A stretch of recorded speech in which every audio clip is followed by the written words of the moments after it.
Welcome to Postcards, a brief look at people, places, the arts and curiosities from around the world. On today's program, the chance to own a piece of musical history, Yehudi Menuhin's violins on auction. Also at Sotheby's, the annual Haute Couture sale. We look at the successful blend of cultures in North England's Bradford. How an artist is using his passion for animals to help protect them. And encouraging another kind of artist, the graffitiist.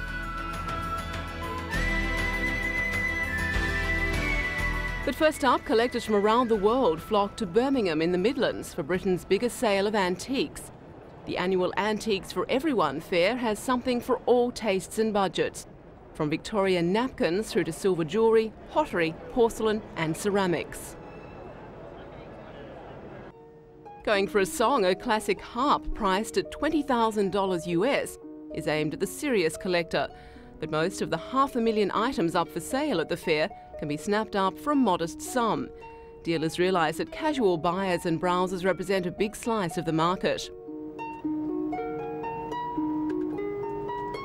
The fair also covers furniture, instruments, glass and textiles. There isn't much that's been made over the years that isn't represented here. There are, of course, the classic collectibles that come with equally extravagant price tags. This work by Flemish painter Pierre-Jean van der Oudere is one of the most expensive items on offer at $264,000 US.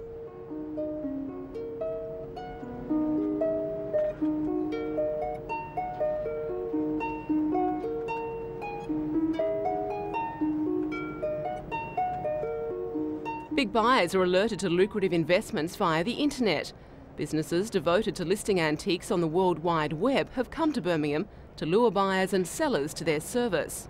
The network has around 5,000 dealers represented from 10 countries. On the average month, there are approximately 3 million hits to the website. But most buyers prefer to be able to see and touch the items on offer. For keen window shoppers, the Antiques Fair is a whole day's entertainment. For sellers, personal contact with their clients means the vital delivery of that all-important sales pitch. This is a superb example of a solid rosewood ladies' work table with a rising top, beautifully fitted interior. Attracting more than 25,000 visitors, the Antiques for Everyone exhibition proves that relics from the past are still very much alive as an interest and investment for the future.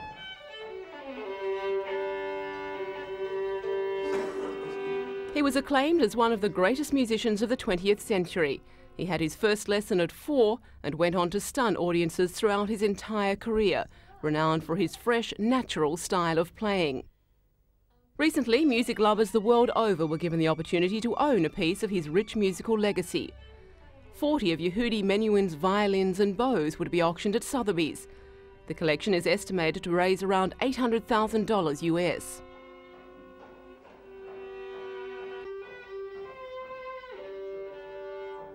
Menuhin chose to play on 2 Stradivarius during his concert career. The first, which he played for a number of years, was given to him in 1929. The second is now played by Itzhak Perlman. He sold both of the Strads in the 1980s. He played few of the violins in the collection, but this one, made by Giovanni Granchino in Milan in about 1695, Menuhin played for his Carnegie Hall debut when he was 11. His first violin is one of the most valued items in the collection. It's reckoned to fetch between $64,000 and $96,000 US. The collection also includes instruments from the great violin cities of Cremona and Venice, as well as rare bows from Paris. Another highlight, this violin, estimated to reach between $112,000 and $160,000 US. It was crafted by Giovanni Maria del Bussetto, a master among the great Cremonese instrument makers. This particular violin belonged to Menuhin's teacher, George Enesco. Enesco bequeathed it to Menuhin shortly before his death.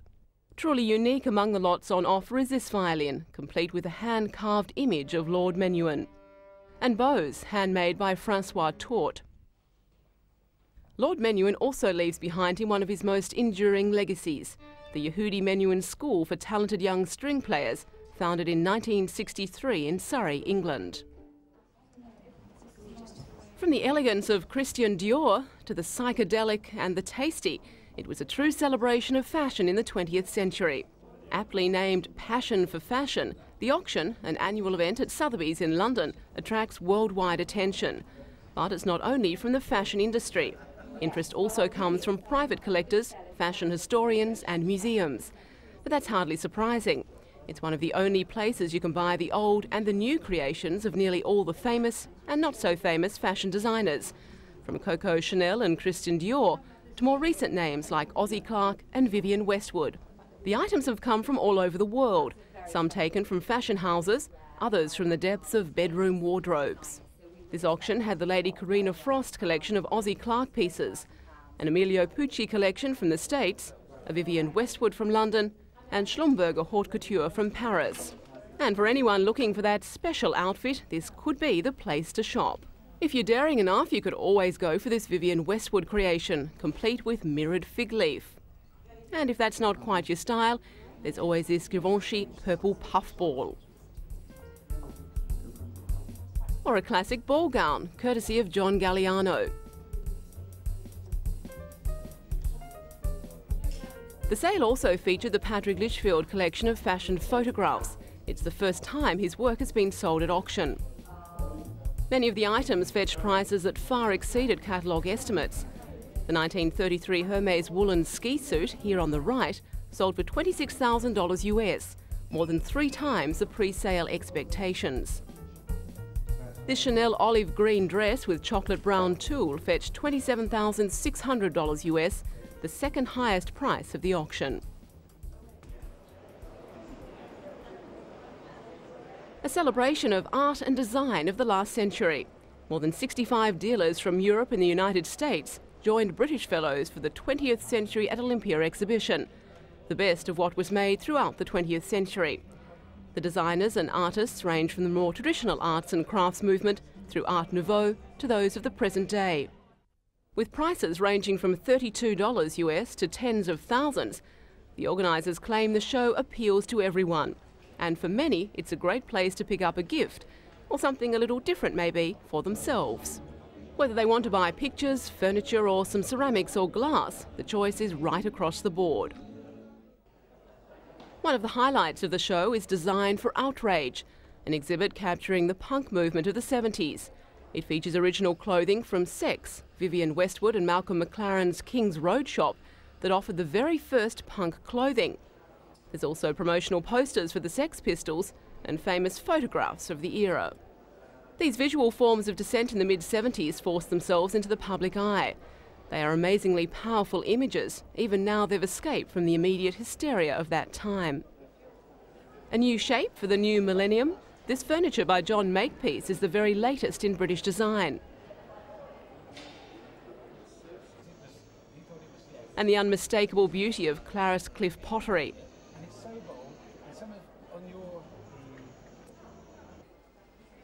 Then, just to really test your eyes, there's Michael Duchesne's op and kinetic art. And by the end of all that, if you can't possibly look at anything else, there's plenty of records to take you back in time.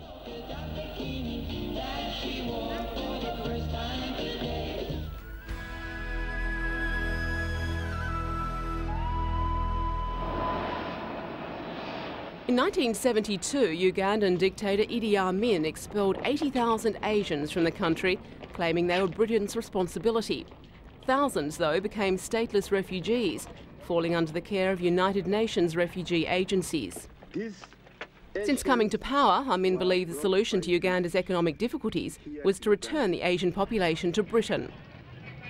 Amin claimed Uganda's Asian population was milking the economy and denying the country's African population what he said was their rightful share of the benefits of economic independence.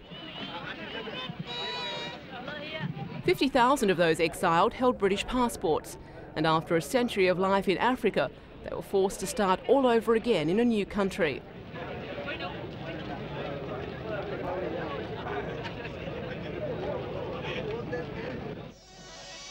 Bradford in England's north became home to many of the Ugandan refugees. 27 years on, the city is a thriving multicultural metropolis.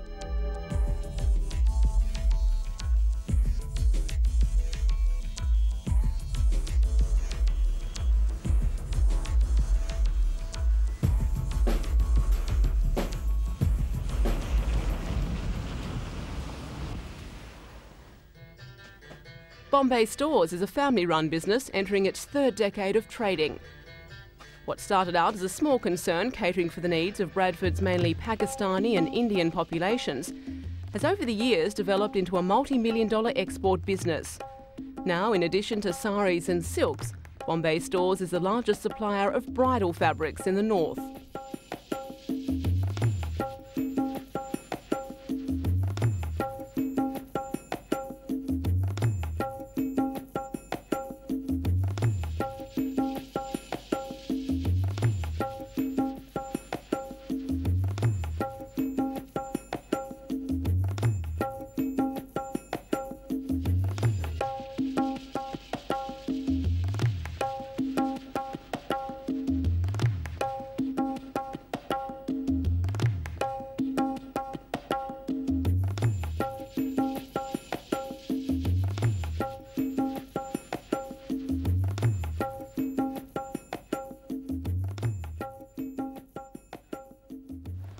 Hark's multicultural supermarket is another success story, which has capitalised on integration.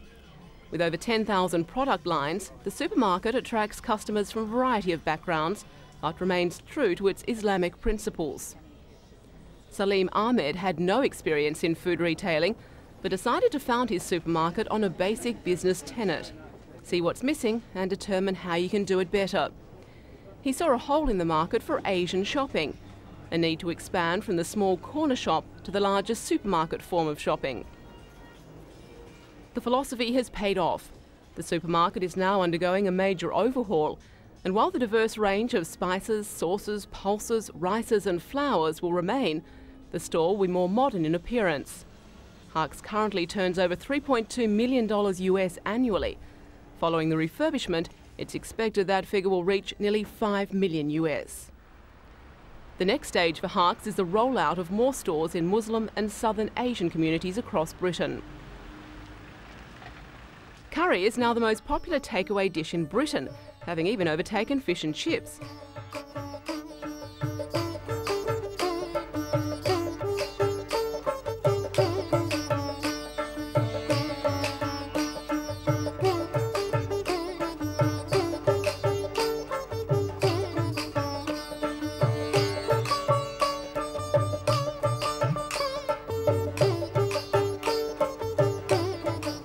There are over 3,000 Asian restaurants in London alone, but few are as successful as Bradford's Mumtaz.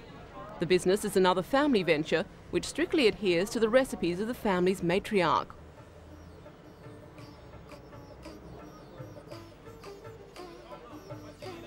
The restaurant is undergoing a major expansion, which will cater for as many as 500 patrons. However, Mumtaz's most recent success has come from the frozen food market, a multi-million-pound enterprise in its own right.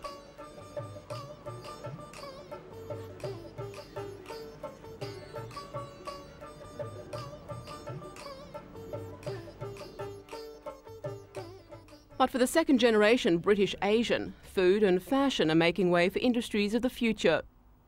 4 years ago, 34-year-old Anuja Rahaja spotted a yet-to-be unexploited business opportunity. After working as the public relations and marketing manager for Asian satellite broadcaster ZTV, Rahaja realised there was huge commercial potential in marketing Asian business in the UK. Media Moguls was born in a back room, simply with the aid of a laptop computer. Today, the company is flourishing, employing a modest 13 staff members.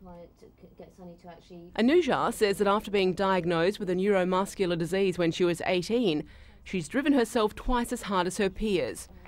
She believes if you have a dream and are prepared to make sacrifices, that you can be successful. Today, her client list includes Cobra Beers, her former employer ZTV, and EMI's Asian music division. Yet commerce is not the only area in which members of an immigrant Asian community have made their presence felt in Britain. In 1952, a young woman came to Britain to study law. Early on, it was clear this Asian girl was not one for intimidation. One of only 8 women in a class of 80 students, her early experiences fueled the self-confidence to go into public life.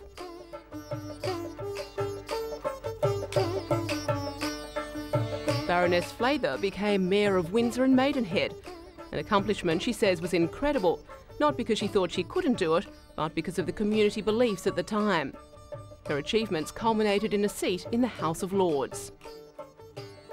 Last year, the so-called brown pound was worth £7.5 billion, or $12 billion US, to Britain's national coffers. As the next millennium approaches, the influence from the subcontinent will be felt primarily in commerce. On current trends, the typical British economist and business school graduate will soon be predominantly of Asian background.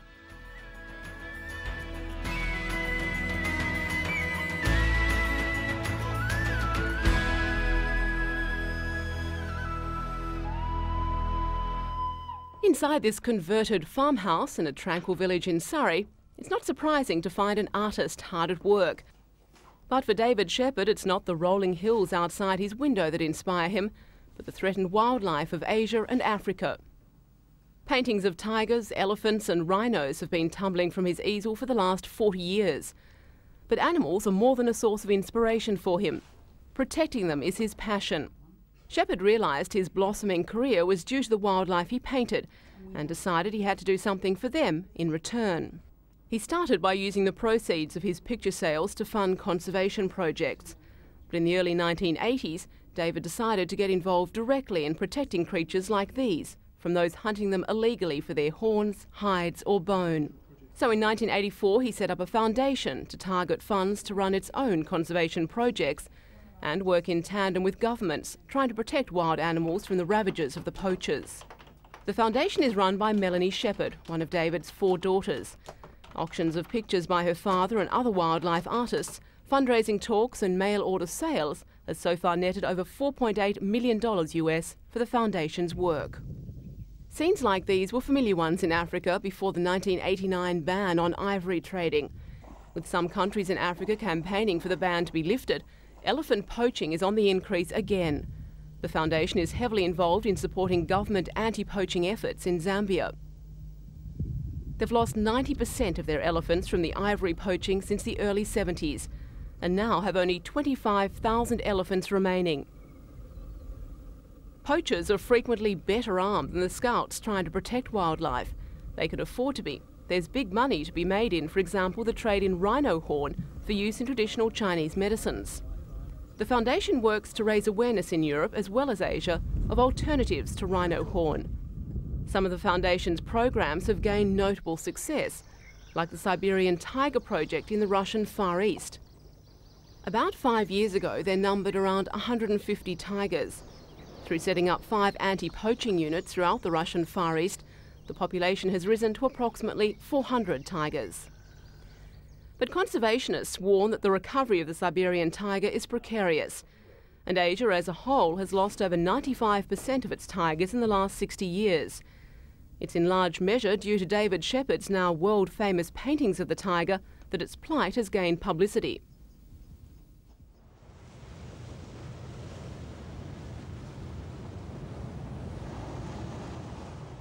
The city of Hull in northern England, once a prosperous port, but now fallen on harder times.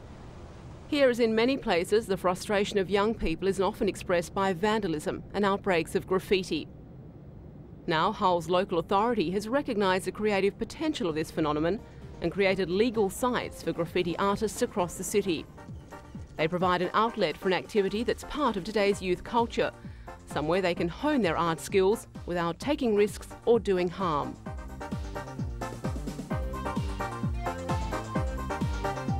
There have been over 100 graffiti workshops so far, attracting children as young as 7. The average age, though, is about 15.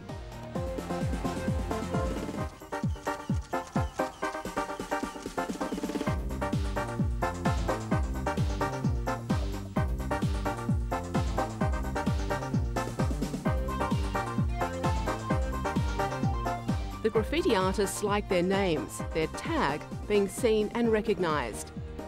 Local companies are also encouraged to donate to help with the costs of paint.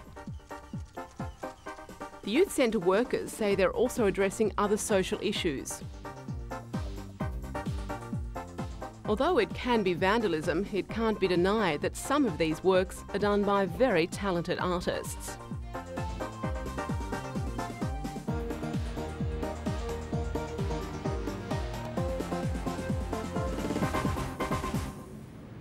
And finally, whether you're feeding the pigeons in Trafalgar Square, taking a stroll by the grand buildings of Regent Street, or simply waiting for a train at King's Cross, you'll be spending time among some of the most famous streets in the world. Even for those who've never actually visited them, the chances are they've heard of them.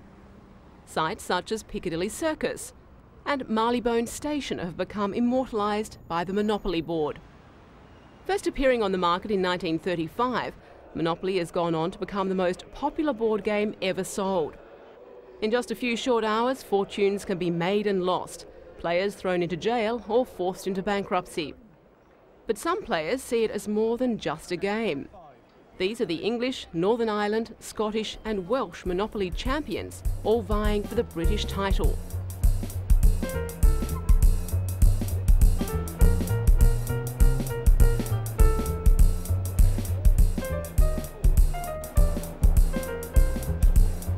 The showdown taking place in London's Liverpool Street Station. Until this week, the British champion was 39-year-old Englishman Mike Grabski. His own wife is one of his title-chasing opponents.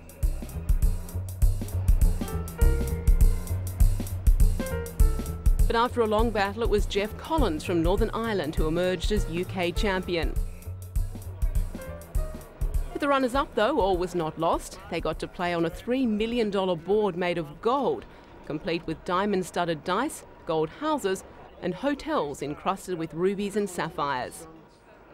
It's reckoned Monopoly has been played by 500 million people, with the longest game lasting 59 days of continuous play.